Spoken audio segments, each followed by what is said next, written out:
இது ஒரு typical episode. யூடியூப்பில் கமெண்ட்ஸில் வந்து நிறைய பேர் கேள்விகள் கேட்டிருக்கீங்க. இது இது என்ன ஆகும்? இது எப்படி இருக்கும்? அது எப்படி இருக்கும்னு சொல்லிட்டு. அந்த கேள்விகளுக்கெல்லாம் பதில் சொல்கிற மாதிரி ஒரு எபிசோடு பண்ணணுன்றதுக்காக பண்ணேன். ஏற்கனவே ஒரு 1.5 வருஷத்துக்கு முன்னாடி இது மாதிரி ஒரு எபிசோட் பண்ணியிருக்கேன். 2, 3 எபிசோட் பண்ணியிருக்கேன். அந்த டைமில் என் பையன் ஃப்ரீயாக இருந்தனால அவன் கேள்வி கேட்பான். நான் அதுக்கான பதில்களை கொடுத்துட்ருந்தேன். போன வருடம் அவன் 10th வந்ததுக்கப்புறம் என்ன பண்ணேன்னு பார்த்தீங்கன்னா, அந்த டோட்டலாக அந்த பர்ட்டிகுலர் அந்த மாதிரியான எபிசோட்ஸ் ஃபுல்லாகவே ஸ்டாப் பண்ணிட்டேன். இப்போ மறுபடியும் அந்த எபிசோட் பண்ணலான்னு சொல்லிட்டு இப்போ அந்த கேள்விகளில் ஒரு 15, 20 கேள்விகள் எடுத்திருக்கேன். அந்த கேள்விகளுக்கு இப்போ நான் பதில் கொடுக்க போகிறேன். Come on, let's get into the video. முதலாவது கேள்வியே, சார் எஸ்யூஐ எவ்வளோ மார்க்கெட் கேப் ரீச் ஆக சான்ஸ் இருக்குது இந்த புல் ரனில்? Every one says one of the bestest project in this bull run. What's your opinion? இதுதான் ஒருத்தர் கேட்டிருக்காரு, நேற்று கேட்டிருக்காரு. ஸோ ஆக்சுவலி வந்து எஸ்யூஐன்றது வந்து ஃபேஸ்புக்லேருந்து வெளியில் வந்து அந்த டீம்லேருந்து வெளியில் வந்து உருவாக்குன ஒரு ப்ராஜெக்ட் தான் எஸ்யூஐ. ஃபேஸ்புக்லேருந்து வெளில வரும்போது 2 டீமாக பிரிஞ்சாங்க. ஒன்று வந்து ஆப்டோஸை உருவாக்குனாங்க, இன்னொன்று வந்து எஸ்யூஐயை உருவாக்குனாங்க. எஸ்யூஐயை பொறுத்தளவுக்கு நிறைய ப்ராஜெக்ட்ஸ் அதில் பில்ட் ஆகிட்டுருக்கு. ஒரு பெரிய எக்கோ சிஸ்டமாக வளர்ந்துட்டுருக்கு. இதில் எந்த மாற்று கருத்துமே கிடையாது. எஸ்யூஐயில் வந்து இப்போ 2023 அக்டோபர், இதே அக்டோபர் மாதம் பார்த்திங்கன்னா கிட்டத்தட்ட 35-40 சென்ட்லலாம் இருந்துச்சு.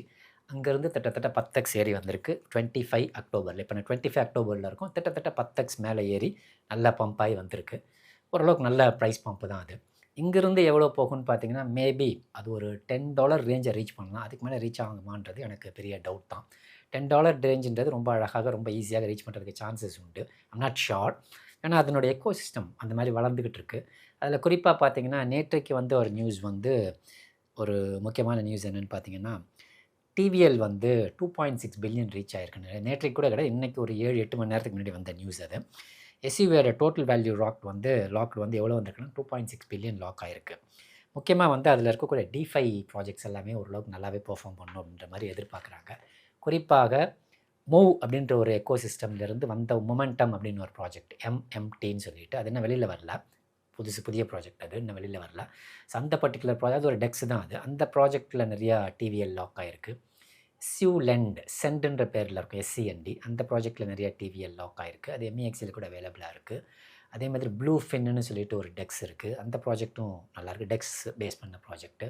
அப்புறம் ஏஐயில் கொஞ்சம் இருக்கிற மாதிரி வால்ரஸ்ன்னு ஒரு ப்ராஜெக்ட் இருக்குது. அதுக்கப்புறம் டெக்ஸஸில் வந்து செட்டஸ் அப்படின்னு ஒரு ப்ராஜெக்ட் இருக்குது. இதெல்லாமே எஸ்யூஐ எக்கோ சிஸ்டமில் இருக்கக்கூடிய நோட்டபிள் ப்ராஜெக்ட்ஸ். அதனால் எஸ்யூஐ எக்கோ சிஸ்டம் எப்படி இருக்குன்னு பார்த்தீங்கன்னா கொஞ்சம் கொஞ்சமாக வளர்ந்துட்டே இருக்குது. ஸோ மேபி இங்கேருந்து ஒரு 2 to 3x வந்து ஈஸியாக பண்ணுறதுக்கான சான்சஸ் உண்டு. அதோட மார்க்கெட் கேப்னு பார்த்தீங்கன்னா நான் சொல்கிறது தான், இப்போ இருக்க மார்க்கெட் கேப்லேருந்து ஒரு 2x அல்லது 3x வரதுக்கான சான்சஸ் அதிகமாக தான் இருக்குது. இதுதான் இந்த பர்டிகுலர் கேள்விக்கான பதில். அடுத்த கொஸ்டின் வந்து, இதுவும் நேற்றுக்கு 2 நாளைக்கு முன்னாடி கேட்டது. சார், காஸ்பியம் வேலெட்டில் இருக்குது, அது சேஃபாக இருக்குமா அப்படின்னு ஒருத்தர் கேட்டிருக்காரு. ஆக்சுவலி வந்து இன்னொரு முக்கியமான விஷயத்தை நான் சொல்லிடணும். இந்த பர்டிகுலர் கேள்வியை வந்து நிறைய பேர் என்கிட்ட வந்து வாட்ஸ்அப்லேயும் கேட்டிருக்காங்க, டைரெக்டாக ஃபோன் பண்ணியும் கேட்டிருக்காங்க. இன்னொன்று வந்து நிறைய பேருக்கு என்ன புரிதல் இல்லைன்னு பார்த்தீங்கன்னா, டெக்ஸ்ன்னா என்னன்னு தெரியல, வேலெட்னா என்னன்னு தெரியல. எல்லோரும் என்ன நினச்சிட்டு இருக்காங்கன்னா, டெக்ஸ்னாலே வேலெட்னு நினச்சிட்டு இருக்காங்க. அது கிடையாது. டெக்ஸ்னா டீசென்ட்ரலைஸ் எக்ஸ்சேஞ்ச், வேலெட்டுன்றது நீங்கள் ஸ்டோர் பண்ணி வைக்கக்கூடிய ஒரு இடம். அதுக்குள்ளே நீங்கள் என்ன பண்ணி வைக்கலாம்னா ஸ்டோர் தான் பண்ணலாம்.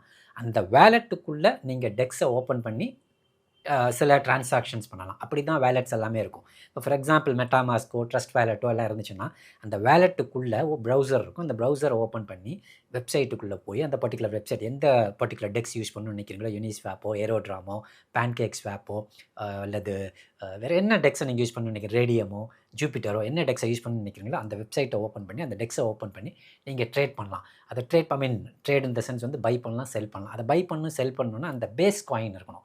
பேஸ் இந்த சென்ஸ் வந்து இப்போ பேன்கேக்குள்ளே போனீங்கன்னா BNB இருக்கணும். ETHக்குள்ளே போனீங்கன்னா யூனிஸ்வாப்குள்ளே போனீங்கன்னா ETH எந்த செயின், ETH செயினில் அல்லது ETH பேஸ் செயினில் இருக்கணும். ரேடியம்குள்ளே போனீங்கன்னா சொலோனா இருக்கணும். ட்ரேடர் ஜோக்குள்ளே போனீங்கன்னா வேக்ஸ் இருக்கணும். அது இருந்தால் மட்டும்தான் என்ன பண்ண முடியும்னு சொன்னால் உங்களால் பை பண்ண முடியும், செல் பண்ண முடியும். So wallet is completely different from dex. அதை ஃபஸ்ட்டு ஞாபகம் வச்சுக்கோங்க. ரெண்டாவது, வேலெட்ஸ்ன்றது எல்லா வேலெட்டுமே சேஃப் தான். ஏன்னா இப்போ ட்ரஸ்ட் வேலெட்டை வந்து அது ஒரு சீட் ஃப்ரேஸ் இருக்கும், அதை நீங்கள் பாதுகாப்பாக வச்சுக்கணும்னு சொல்லியிருக்கேன். அந்த ட்ரஸ்ட் வேலெட்டை மெட்டாமாஸ்கில் ஓப்பன் பண்ணலாம், அதே சேஃப்பாலில் ஓப்பன் பண்ணலாம், அதே நோவா வேலெட்டில் ஓப்பன் பண்ணலாம், அதே டென்சார் வேலெட்லையும் ஓப்பன் பண்ணலாம். எந்த வேலெட்டும் அந்த சீட் ஃப்ரேஸை பண்ணணும் எல்லா வேலெட்லையும் ஓப்பன் ஆகும். அந்த வேலெட் வந்து அந்த பர்டிகுலர் செயினை சப்போர்ட் பண்ணிச்சுன்னா அந்த காயின் வந்து உள்ளே காட்டும், இல்லைன்னா காட்டாது. அவ்வளோதான் வித்தியாசம். அதனால் seed phrase is very very important. எல்லா வேலெட்டுமே சேஃப் தான். சீட் ஃப்ரேஸை நீங்கள் சேஃபாக வச்சுக்கிற வரைக்கும் ரொம்ப சேஃப். ஒன்று. ரெண்டாவது, தேவையில்லாத அனானிமஸ் லிங்க்ஸை கிளிக் பண்ணி ஏதாவது உள்ளுக்குள்ளே ஹேக் பண்ணி பிஷிங் அட்டாக்ஸ் வர மாதிரி நிலைமைகள் வந்துச்சுன்னு சொன்னால் சேஃப் கிடையாது.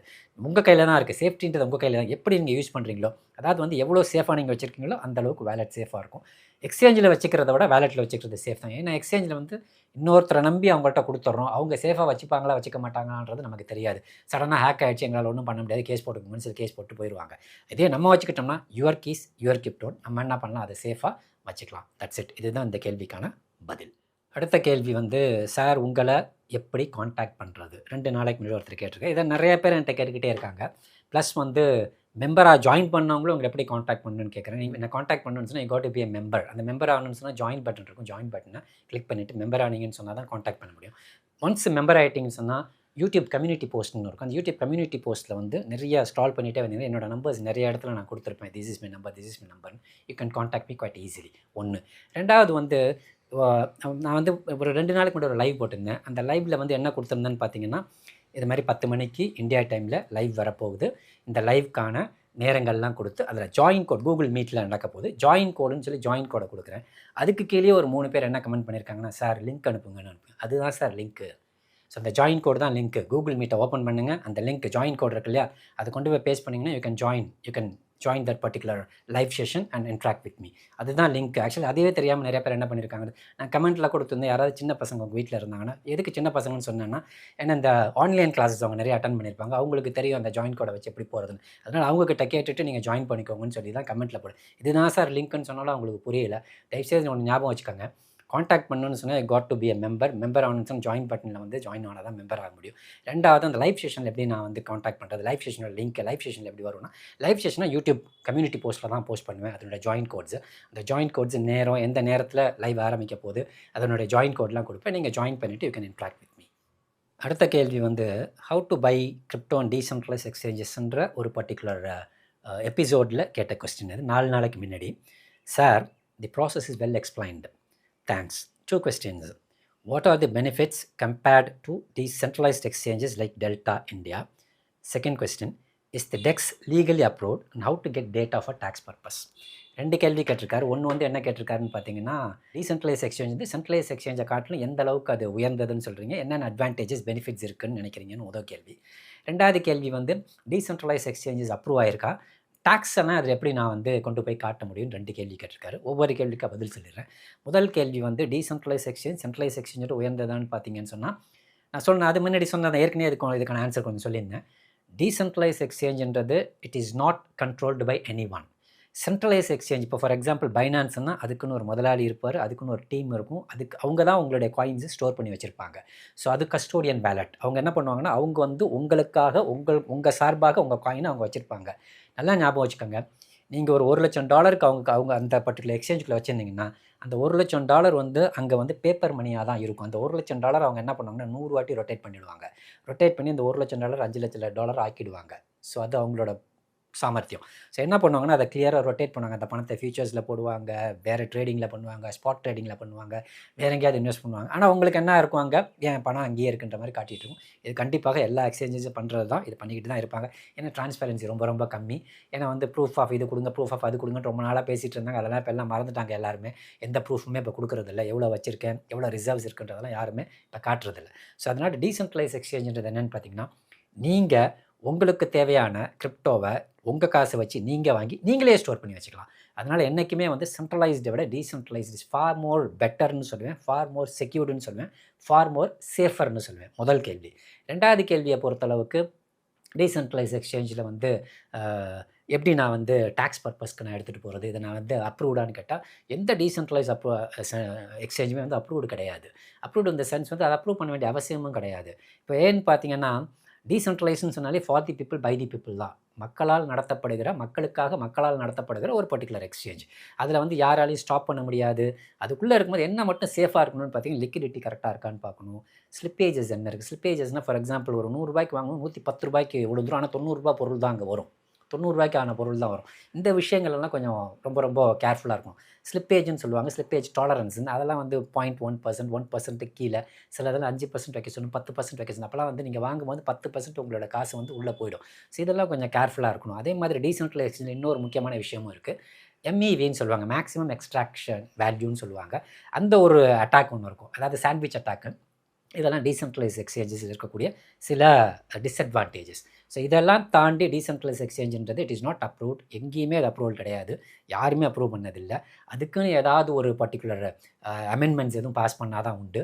டேக்ஸ் பர்பஸுக்கு நீங்கள் உங்களுடைய டிரான்சாக்ஷன்ஸ், அதுக்குள்ளே நடந்த டிரான்சாக்ஷன்ஸ் எல்லாமே என்ன பண்ணணும்னா தெளிவாக எடுத்து எங்கேருந்து எங்கே ட்ரான்ஸ்ஃபர் பண்ண, எங்கேருந்து என்ன பண்ணுன்ற விஷயங்களை நீங்கள் கொடுத்துட்டு நீங்கள் சப்மிட் பண்ணலாம். அது நீங்கள் தான் சப்மிட் பண்ணணும். இதே எக்ஸ்சேஞ்சில் பண்ணீங்கன்னு சொன்னால் அவங்க P&L ரெக்கார்டு பிடிஎஃபாக நீங்கள் வாங்கி எடுத்து டேரெக்டாக சப்மிட் பண்ணலாம். வேறு இங்கே நீங்கள் என்ன பண்ணணும்னா நீங்கள் வந்து தெளிவாக வெளியில் எடுத்து அந்த P&L நீங்கள் தான் எடுத்து ப்ராஃபிட் அண்ட் லாஸ் அக்கௌண்ட்டில் நீங்களே கால்குலேட் பண்ணி நீங்கள் தான் கொடுக்கணும். அடுத்த கேள்வி வந்து, ப்ரோ நான் காயினெக்ஸ் யூஸ் பண்ணுறேன், இப்போ எந்த எக்ஸ்சேஞ்சுக்கு ஃபண்டை மூவ் பண்ணலாம்? இப்படி புல் ரன் டைமில் இப்படி பண்ணுறாங்களே. ஸோ ஆக்சுவலி வந்து இது எதுக்கு கேட்டிருக்காருன்னு பார்த்தீங்கன்னா, ஒரு FIU ஃபினான்ஷியல் இன்டெலிஜென்ஸ் யூனிட் வந்து இந்தியாவில் இருக்கக்கூடியது வந்து ஒரு 25 எக்ஸ்சேஞ்சஸ் மேலே வந்து பழி சுமத்தியிருந்தாங்க. நீங்கள் வந்து எங்கள் கண்ட்ரோலில் இல்லை, அதாவது வந்து PMLA ஆக்டில் வருவீங்க, மணி லாண்ட்ரிங்கில் நீங்கள் வருவீங்க, எங்ககிட்ட அப்ரூவல் இல்லாமல் நீங்கள் என்ன பண்ணீங்க, இந்தியாவுக்குள்ளே நீங்கள் நிறையா வர்த்தனைகள் செஞ்சுட்டு இருக்கீங்க, பரிவர்த்தனை நடந்துகிட்ருக்குன்னு சொல்லி மாதிரி. அப்போ அதில் காயின் எக்ஸும் அந்த லிஸ்ட்டில் இருந்துச்சு, பெங்கெக்ஸ் இருந்துச்சு, பைட்ரூ இருந்தது, பெட்ஜெட்டு, இது மாதிரி நிறைய எக்ஸ்சேஞ்சஸ் அதுக்குள்ளே இருந்தது. ஸோ அதனால் அவர் கேட்டிருந்தார். காயினெக்ஸ்குள்ளேருந்து மாற்றணுன்னா இப்போதைக்கு காயினெக்ஸ் ஒர்க் ஆகிட்டு தான் இருக்குது. காயினெக்ஸ் வந்து இன்னும் ப்ளே ஸ்டோர்லேருந்து ரிமூவ் பண்ணல, வேறு அந்த வெப்சைட்டும் ஓப்பன் ஆகாத அளவுக்கு எதுவுமே இது வரைக்கும் கவர்மெண்ட் வந்து எந்த ஆக்ஷனுமே எடுக்காமல் தான் இருக்காங்க. இன்கேஸ் நீங்கள் மூவ் பண்ணணும்னு நினச்சிங்கன்னா என்னென்ன காயின்ஸ் எல்லாம் மூவ் பண்ணலாம்? இப்போ for example BNB base coins எல்லாம் நீங்கள் எங்கே வேணாலும் நீங்கள் மூவ் பண்ணலாம். ETH காயின்ஸ் எல்லாம் எங்கே வேணாலும் மூவ் பண்ணலாம். அதான் ERC20 டோக்கன்ஸு, பேஸ் டோக்கன்ஸ் எல்லாம் எங்கே வேணாலும் மூவ் பண்ணலாம். ஸோ வேலெட்ஸில் நீங்கள் மூவ் பண்ணி வச்சுக்கலாம். ட்ரஸ்ட் வேலெட்டுக்கு மூவ் பண்ணலாம், மெட்டாமாஸ்க்கு மூவ் பண்ணலாம், சோல்ஃப்ளேர் வேலெட்டு, சோலானாவை பொறுத்தளவுக்கு சோல்ஃப்ளேர் வேலெட்டுக்கு மூவ் பண்ணலாம், ஃபேண்டம் வேலெட் PHANTOM ஃபேண்டம் வேலெட்டுக்கு மூவ் பண்ணலாம், TOO பொறுத்தளவுக்கு டென்சார் வேலெட்டுக்கு மூவ் பண்ணலாம், நோவா வேலெட்டுக்கு மூவ் பண்ணலாம். இது மாதிரி எந்தெந்த வேலெட் ஒன்றும் மூவ் பண்ணிக்கலாம். இப்போதைக்கு எந்த பிரச்சனையும் கிடையாது. அவங்க சொல்லியிருக்காங்க, இன்கேஸ் ப்ளே ஸ்டோர்லேருந்து ரிமூவ் பண்ணுறோம் அப்படின்னு ரிமூவ் பண்ணிட்டாங்க, ரிமூவ் பண்ணுறோன்னு சொன்னால் தான் பிரச்சனைகள். அது வரைக்கும் you can make use of it. அதே மாதிரி நீங்கள் ப்ராப்பராக நீங்கள் என்ன பண்ணால் கணக்கும் நீங்கள் காட்டிடணும். அப்போ தான் வந்து உங்களுக்கு வந்து சேஃபாக இருக்கும். அடுத்த கொஸ்டின் வந்து, நாக்கா ரொம்ப டவுன் ஆகிடுச்சு, ஹோல்ட் பண்ணலாம். இது கிட்டத்தட்ட 11 நாளைக்கு முன்னாடி கேட்டிருந்தாரு. அந்த டைமில் வந்து நாக்கா ரொம்ப டவுனாக தான் வந்துச்சு. கிட்டத்தட்ட 14 சென்ட் வந்துட்டு அகெயின் இட் பம்ப்ட் அப். கண்டிப்பாக ஹோல்ட் பண்ணலாம். கேமிங்கில் வந்து ஒரு கேமிங் ஸ்டுடியோவாக இருக்கக்கூடிய ஒரு ப்ராஜெக்ட் தான் Nakamoto games, Naka. You can hold it. ஏன்னா வந்து கேமிங் ப்ராஜெக்ட்ஸில் ஒரு சில ப்ராஜெக்ட்ஸும் நல்லா இருக்குது. ஃபார் எக்ஸாம்பிள் அதில் ஒரு ப்ராஜெக்ட்னு பார்த்தீங்கன்னா கண்டிப்பாக நாக்காவும் அதில் ஒரு முக்கியமான ப்ராஜெக்டாக வந்துடும். ஸோ அதனால் நாக்காவை தைரியமாக நீங்கள் ஹோல்டு பண்ணலாம். 2-3 பேர் இந்த கொஸ்டினை கேட்டிருக்காங்க. இது ஒரு பர்சனல் கொஸ்டின் தான். ஸோ சார், டிஷர்ட்லாம் எங்கே வாங்குறீங்க? எனக்கும் வேணும் ப்ரோ ப்ளீஸ் அப்படின்னு ஒருத்தர். இன்னொரு பார்த்தீங்கன்னா, டிஷர்ட்ஸ் எங்கே சார் பை பண்ணுறீங்க, நல்லாயிருக்கு அப்படின்னு சொல்லிட்டு. ஸோ ஆக்சுவலி வந்து இந்த டிஷர்ட் வந்து நான் லோக்கலில் தான் வாங்குகிறேன். இங்கே எனக்கு லோக்கலில் ஒரு கடை இருக்குது. அந்த லோக்கலில் கடையில் நிறைய இது மாதிரி டிஷர்ட்ஸ் நான் வாங்கிப்பேன். எதுவும் பேர் இல்லாத டிஷர்ட்ஸ் வாங்குவேன். இங்கிலீஷில் எழுத்து இருக்குன்னு சொன்னால் நான் வாங்குறது வந்து அர்பன் ட்ரிஃப்ட்னு சொல்லிட்டு ஒரு வெப்சைட்டில் வாங்குவேன். அடுத்து தமிழில் தான் அவங்க நிறையா கேட்குறாங்க. தமிழில் நான் வாங்குறது ஏற்கனவே நான் அதில் கமெண்ட் செக்ஷன்லேயே நான் ஆன்சரும் பண்ணியிருக்கேன். கல்வெட்டு அப்படின்னு சொல்லிட்டு ஒரு வெப்சைட் இருக்குது, கல்வெட்டு அப்படின்னு சொல்லிட்டு ஒரு வெப்சைட் இருக்குது. அந்த வெப்சைட்டில் தான் வாங்குகிறேன். ஒரு 2 வாரத்துக்கு முன்னாடி இந்த கொஸ்டின் கேட்டிருக்காரு. ஆக்சுவலி என்ன கொஸ்டின், சார் ராய் செயின் கிரிப்டோ இந்த ப்ரைஸில் பை பண்ணி புல் மார்க்கெட் வரைக்கும் ஹோல்ட் பண்ணலாமா சார்? டார்கெட் எவ்வளோ போகும்? மார்க்கெட் கேப் 33 மில்லியன் கொடுத்துருக்காரு. ஏற்கனவே ஒராயை பற்றி நான் நிறைய முறை பேசியிருக்கோம், லைவ்லையும் நிறைய முறை சொல்லியிருக்கோம். ஒராய் அதாவது வந்து ஆரக்கிள் வித் AI. ஆரக்கிள்ன்றது வந்து கம்யூனிகேட் பண்ணுறது. இப்போ ஃபார் எக்ஸாம்பிள் வந்து ஒரு டேட்டா எனக்கு வந்து இப்போதைக்கு இந்த பர்டிகுலர் ஸ்டாக்கு அல்லது இந்த பர்டிகுலர் ப்ரைஸோட விலை வந்து இன்ஸ்டன்டேனியஸாக வேணும்னு சொன்னால் ஏதோ ஒரு இடத்துலேருந்து எக்ஸ்டர்னல் இடத்துலேருந்து வெளியில் அங்கேருந்து எடுத்துகிட்டு வந்து நம்மக்கிட்ட கொண்டு வந்து கொடுக்குறது தான் இந்த ஆரக்கிள்னு. ஆரக்கிள்னு சொன்னாலே அதுக்கு தமிழ் மீனிங் என்னன்னு பார்த்தீங்கன்னா கடவுளோட பேசுபவர்கள்னு அர்த்தம். ஸோ அந்த மத போதகர்கள் அல்லது வந்து தூதுவர்கள்னு சொல்கிறாங்களா, அவங்கள தான் ஆரக்கிள்னு சொல்லுவாங்க. அதனால வந்து ஆரக்கிள்ன்ற பேரே வச்சாங்க. ஆனால் நிறைய பேர் வந்து அந்த ஆரக்கிள்னு ஒரு சாஃப்ட்வேர் இருக்குது, ஒரு கம்பெனி இருக்குது. அதுக்கு ஓக்கு ஒன்று, ஆருக்கு ஒன்று, ஏக்கு ஒன்று, அதெல்லாம் கிடையாது. ஆரக்கிள்னு சொன்னாலே இங்கிலீஷில் ஒரு தனி மீனிங் இருக்குது. என்ன மீனிங்னு பார்த்தீங்கன்னா டு கம்யூனிகேட்னு அர்த்தம். கடவுளோட கம்யூனிகேட் பண்ணுறவர்னு அர்த்தம். அதுதான் ஆக்சுவலி ஆரக்கிள்னு. இங்கே வந்து டேட்டாவோட கம்யூனிகேட் பண்ணுறதுனால ஆரக்கிள்னு பேர் வச்சிருக்காங்க. That's it. ஆரக்கிள்ன்ற ப்ராஜெக்ட் வந்து அதோட ஏஐ சேர்ந்துருக்கனால ஓரளவுக்கு நல்ல ப்ராஜெக்ட் தான். மார்க்கெட் கேப்பு சின்ன மார்க்கெட் கேப் தான். அதே மாதிரி சப்ளையும் சின்னதாக தான் இருக்கும். நல்ல ப்ராஜெக்ட் தான். வச்சுருந்தீங்கன்னா கண்டிப்பாக ஹோல்ட் பண்ணுங்கள், ஓரளவுக்கு நல்ல ப்ரைஸ்க்கே போகும். அடுத்த கொஸ்டின் வந்து how to buy crypto and decentralised எக்ஸ்சேஞ்சஸில் ஒருத்தர் கேட்டிருந்தாரு. Sir, none of my card or UPI payments is getting accepted when I try to buy crypto from Trust Wallet. Kindly assist.